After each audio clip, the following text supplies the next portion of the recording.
trending IFM.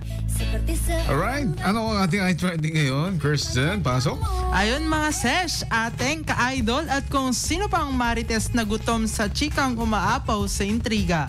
Celia Rodriguez, kinuyog ng Vilmanians, may patanga mga ba kay Ate V sa eulogy para kay Nora Honor?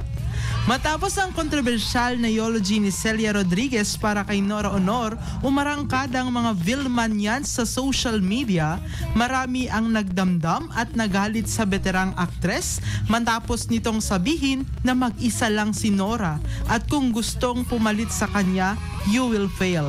Na tila ba may patama sa star of all seasons na si Vilma Santos. Umani ng matinding reaksyon ang pahayag ni Celia, lalo na't matagal nang isinusulong ng Vilmanians na maparangalan din si Ate V bilang national artist. Nag-init lalo ang issue nang hindi binanggit ni Celia ang pangalan ni Vilma sa listahan ng mga posibleng sumunod kay Nora bilang national artist. Bagkus ay sina Eddie Garcia, Gloria Romero at Lea Salonga ang kanyang nabanggit.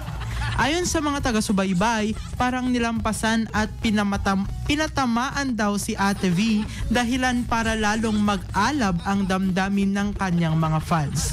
Opinion man ni Celia, hindi pa rin napigilan ang online rambulan at palitan ng maanghang na salita.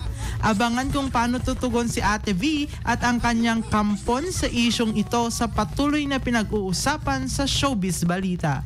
Sa mundo ng showbiz, isang salita lang ng idolo pwede magliyab ng buong fandom. Alright, alam mo ba si Ate B? Anak ba niya si Gina B?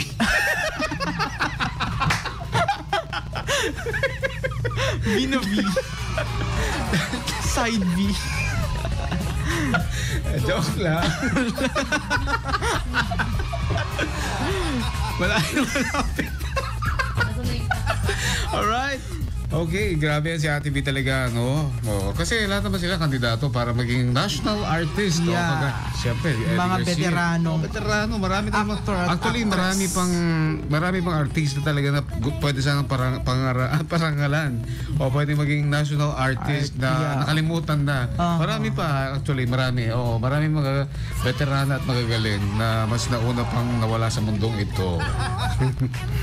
Alright. At dyan nagtatapos ang ating makulay na chismisan na puno ng aliw at sorpresa.